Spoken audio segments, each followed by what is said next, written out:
Hello. Right, I'm on a break. So today, to a Paul's randomness, we are working on this big green thing. Well, it's not green, it's blue and white, but I'll show you at the front as we come round. Switch the camera round. Working on this beauty. All 1986, it's 86, D. Mercedes-Benz, I think it's a C309, 390 or something in that description.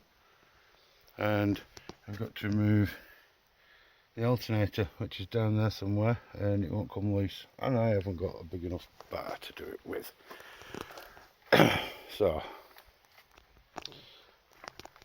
as you see, mud. Yes, I'm lying in the mud.